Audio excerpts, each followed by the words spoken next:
Apa pentingnya melakukan healing atau terapi terhadap trauma hidup kita, dan apa hubungannya dengan kemampuan kita menarik keberuntungan, kebahagiaan, dan kesuksesan, dan kemampuan kita untuk mengaktifkan LOA ini. Di video ini kita akan bahas tuntas ya teman-teman tentang healing atau trauma ini. So stay tune sampai akhir video ini.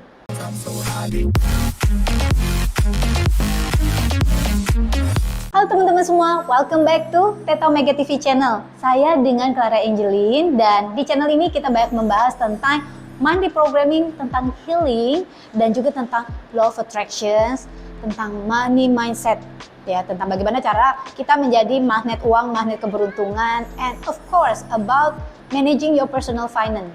So consider to subscribe ya teman-teman. Thank you.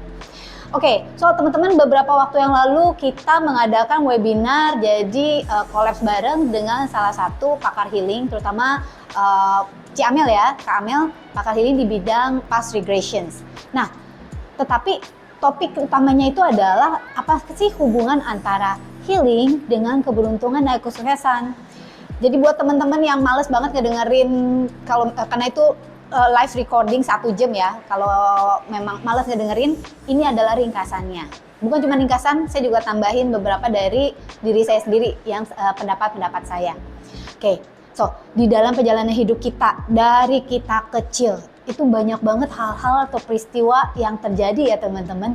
Dan juga mungkin bukan ketika kita kecil doang pastinya, tapi ketika kita mulai remaja, ketika dewasa, kehidupan yang mungkin belum lama ini, dan mungkin kemarin atau kapan, kita mengalami banyak hal-hal yang bisa menyebabkan kita sakit hati, bisa menyebabkan kita ketakutan, bisa menyebabkan kita memiliki emosi ini dan ono.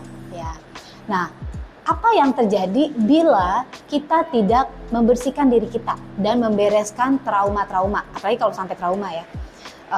Yang saya katakan trauma itu belum tentu ya sesuatu yang sangat besar kejadiannya atau very impactful. Sometimes itu hal-hal yang kecil itu ketika kita nggak tahu gitu loh, emosi kita atau diri kita mengolahnya seperti apa, itu bisa menjadi dalam tanda kutip trauma terselubung ya. Saya katakan trauma ketika itu membuat kita memiliki keyakinan atau persepsi tertentu ya. Nah, kalau misalnya apa sih hubungannya? Emangnya kenapa masa lalu gue dengan perjalanan gue menuju kesuksesan? Saya coaching banyak orang, ini saya pernah terapi beberapa orang, dan saya juga nggak maksudnya melihat dan mengalami dalam diri saya sendiri. Itu teman-teman hubungannya huge, besar banget, erat banget. Ketika kita belum ngeberesin apa yang ada di belakang, apa yang terjadi, itu bisa banget mengganggu dan istilah kata itu jadi menarik kita turun dalam perjalanan kita menuju kesuksesan atau keberuntungan ini. Dan terutama ini banyak main di sektor keuangan dan juga relationship. Nah, keuangan, relationship, dan juga perjalanan kita menuju kesuksesan. Ini tiga sektor utama ini loh teman-teman, yang sering banget terpengaruh dengan masa lalu kita. Nah, misalnya seperti apa? Kita nggak tahu nih, ketika kita kecil, bagaimana kita mempersepsikan uang. Uang itu apa sih? Kebanyakan persepsi kita tentang uang itu terbentuk dalam perjalanan kita dari kecil sampai kita dewasa loh.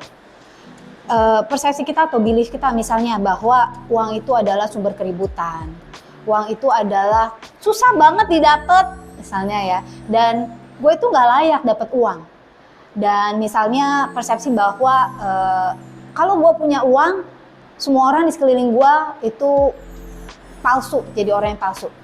Atau apapun persepsi itu bisa banget terbentuk dari kejadian-kejadian masa kecil kita. Masa kecil, masa dewasa bisa juga. Atau mungkin gue nggak bisa kerjasama sama orang karena gue selalu ditipu orang. Itu bisa jadi karena beberapa pengalaman yang terjadi dan akhirnya tanpa kita sadari hal itu terbentuk. Dan hal itu terbentuk, kita perlu banget untuk melakukan terapi dan menghilangkan trauma-trauma ini. Teman-teman mau dikendalikan oleh masa lalu? Apakah teman-teman bersedia masa lalu kalian ini membuat kalian tidak bisa menjadi versi terbaik di dalam hidup kalian? Nggak mau kan? Di dalam relationship, ini juga adalah maksudnya berdasarkan dari pengalaman-pengalaman ya. Hati-hati yang namanya relationship. Banyak banget, misalnya nih, kalau kita pernah ditolak ya siapa sih yang nggak pernah ditolak, mungkin ya, atau kita mengalami masa kecil misalnya tidak terlalu diperhatikan, di abandon oleh mungkin orang tua kita, terlalu sibuk bekerja, tidak banyak punya waktu, atau mungkin ada kata-kata dari orang tua kita yang ngomongin bahwa lu tuh ngerepotin banget sih, lu tuh nggak, dan berbagai hal yang membuat kita merasa bahwa you're not important, I'm not important, gue tuh nggak penting, gue itu secondary. Nah, teman-teman, ini bisa banget mempengaruhi relationship kita. Dan pernah nggak teman-teman ngelihat seseorang atau mungkin ngalamin pola di dalam relationship, kok sebenarnya kalau gue ngelihat silver liningnya sama, aku selalu ketemu calon pasangan, misalnya pacar atau prospek atau bahkan pasangan hidup yang memperlakukan gue seperti ini. Apakah semua cewek atau semua cowok di dunia memang seperti ini? Nah, sebenarnya teman-teman, kita itu menarik apa yang sebenarnya ada di dalam diri kita. Jadi dunia luar kita adalah refleksi dari apa yang ada di dalam. So ketika ini terjadi, itu sebenarnya adalah karena kita belum melakukan healing ya atas trauma-trauma atau persepsi-persepsi yang pernah kita simpan dari seluruh perjalanan hidup kita. Khusus untuk sektor relationship ya, untuk mereka yang istilah kata jump dari satu relationship ke relationship yang lain, tetapi selalu menemukan orang yang mirip-mirip, menurut saya hentikan. Ya, lepaskan dari yang relationship yang sekarang, dan maksudnya jangan mencoba untuk memulai relationship baru sebelum kita membersihkan yang ada di belakang ini. So teman-teman, kesimpulannya adalah it's a huge relationship antara healing dengan kemampuan kamu meraih maksudnya perjalanan kita meraih hidup impian kita.